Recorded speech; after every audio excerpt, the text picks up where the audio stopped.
بسم اللہ الرحمن الرحیم۔ السلام علیکم۔ سرکٹا انسان، یہ کہانی ایک چھوٹے سے گاؤں کی ہے جہاں پر عجیب و غریب واقعات ہوتے تھے۔ لوگ ایک عجیب خوف میں مبتلا تھے کہ رات کے اندھیرے میں ایک سرکٹا انسان گاؤں میں گھومتا، لیکن گاؤں والوں کی زندگی جیسے موت کے خوف میں گزر رہی تھی۔ عادل، جو گاؤں کا ایک نوجوان تھا، اس بات پر یقین نہیں رکھتا تھا۔ وہ ہمیشہ کہتا تھا کہ یہ سب باتیں فرضی ہیں اور لوگ بغیر کسی وجہ کے ڈر رہے ہیں، لیکن جیسے جیسے واقعات بڑھنے لگے، عادل نے فیصلہ کیا کہ وہ خود اس راز کا پتہ لگائے گا۔ ایک رات عادل نے ہمت کی اور گاؤں کے باہر والے قبرستان کا رخ کیا، جہاں اکثر لوگ اس سرکٹے انسان کو دیکھنے کا دعویٰ کرتے تھے۔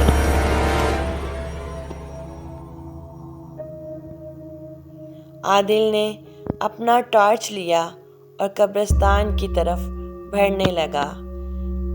قبرستان میں ہلکی ہلکی ہوا چل رہی تھی اور چاروں طرف ایک خاموشی چھائی ہوئی تھی جو عادل کے دل میں خوف پیدا کر رہی تھی۔ جیسے ہی عادل قبرستان کے بیچ میں پہنچا، اسے دور سے ایک سایہ دکھائی دیا۔ وہ سایہ دھیرے دھیرے اس کے طرف بڑھنے لگا۔ عادل کا دل زور زور سے دھڑکنے لگا۔ جب سایہ قریب آیا تو عادل نے دیکھا کہ یہ وہ واقعی ایک انسان ہے، لیکن اس کا سر نہیں تھا۔ عادل نے بھاگنے کی کوشش کی، لیکن وہ جیسے زمین سے چپک گیا تھا۔ سرکٹا انسان اس کی طرف آ کر رک گیا اور ایک دم خاموش کھڑا ہو گیا۔ عادل نے اپنی پوری ہمت جمع کی اور کانپتی ہوئی آواز میں کہا، تم کون ہو اور تم کیا چاہتے ہو؟ سرکٹا انسان خاموش تھا۔ پھر سرکٹا انسان عادل کے قریب آیا اور اپنے دونوں ہاتھوں میں عادل کے سر کو پکڑا، لیکن عادل کو محسوس ہوا جیسے کوئی اس سے بات کر رہا ہو۔ اچانک عادل کی آنکھوں کے سامنے منظر بدل گیا۔ اسے اپنا گاؤں نظر آیا۔ گاؤں اپنی پرانی حالت میں بدلنے لگا اور سارے مناظر اس کی آنکھوں میں ایک فلم کی طرح چلنے لگے۔ صدیوں پہلے کا اپنا گاؤں نظر آیا، جس میں ایک ظالم جاگیردار رہتا تھا جو بے گناہ لوگوں پر ظلم کرتا۔ وہ جاگیردار بہت ظالم تھا۔ سارے گاؤں والے اس سے بہت ڈرتے تھے۔ کوئی بھی اس کے سامنے بات کرنے کی ہمت نہ کرتا۔ اس کی ایک بیٹی تھی جسے جاگیردار بہت پیار اور لاڈ کرتا تھا۔ جاگیردار کی بیٹی سارا بہت نرم دل اور سب سے پیار کرنے والی لڑکی تھی، جو اپنے باپ کو بھی ہر وقت سمجھاتی رہتی کہ لوگوں کے ساتھ پیار اور محبت سے رہا کریں اور غریبوں کی مدد کیا کریں۔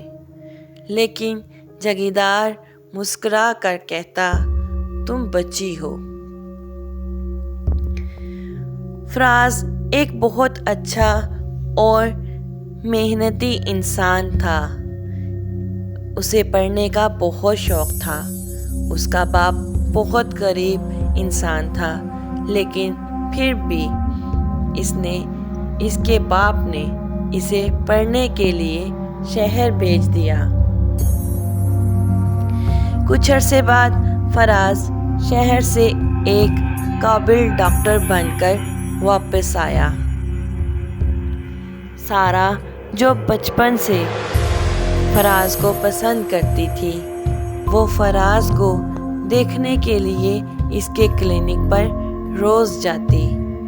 جگیردار نے اپنی بیٹی کا رشتہ اپنے سے بھی بڑے زمینداروں میں طے کر دیا۔ جب سارا کو یہ بات معلوم ہوئی تو اس نے اپنے باپ کو فراز کے بارے میں بتایا، جس سے جگیردار بھڑک اٹھا۔ اسی رات جگیردار نے فراز کے پورے خاندان کے سر کٹوا دیے۔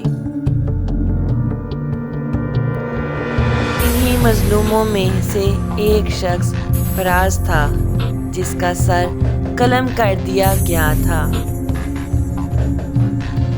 اور وہی شخص اب بدرو بن کر گاؤں میں خوف اور ویرات پھیلا رہا تھا۔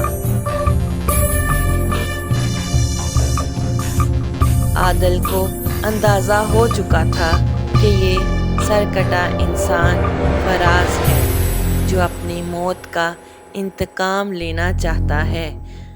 عادل کو یہ سب جان کر بہت دکھ ہوا۔ پھر اس نے اس سرکٹے فراز سے کہا، مجھے تمہارے ساتھ ہمدردی ہے، اب تم کیا چاہتے ہو؟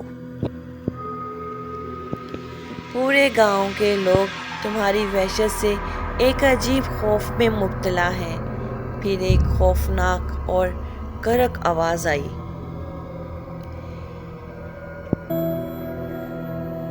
میرا کیا قصور تھا؟ ہمیں کیوں مارا؟ میں اپنوں کی موت کا انتقام لینا چاہتا ہوں۔ پھر اچانک عادل کے ذہن میں ایک خیال آیا۔ اس نے قبرستان میں موجود ایک پرانی قبر کی طرف اشارہ کرتے ہوئے کہا، اگر تمہیں انتقام چاہیے تو وہاں جا کر دیکھو، یہ اسی جگیردار کی قبر ہے، وہ کب کا مر چکا ہے، تمہیں انصاف مل چکا ہے۔ یہ سنتے ہی سرکٹا انسان دھیرے دھیرے غائب ہو گیا، اور عادل کے جسم پر جیسے بوجھ ہلکا ہو گیا۔ اگلے دن عادل نے گاؤں والوں کو بتایا کہ اس نے وہ بدرو ہمیشہ کے لیے ختم کر دی ہے۔ گاؤں والے اس کی بہادری کی تعریف کرنے لگے، لیکن عادل جانتا تھا کہ وہ رات کبھی اس کے ذہن سے محو نہیں ہو سکے گی۔ اس کے بعد گاؤں میں دوبارہ کوئی عجیب واقعہ نہیں ہوا، لیکن قبرستان کے قریب سے گزرتے وقت عادل کو ہمیشہ ایسا محسوس ہوتا جیسے کوئی اسے دیکھ رہا ہو۔ شاید وہ سرکٹا انسان ابھی بھی کہیں موجود تھا، لیکن اب اسے سکون مل چکا تھا۔ Thank you so much. Please subscribe my channel and like, share. Allah Hafiz.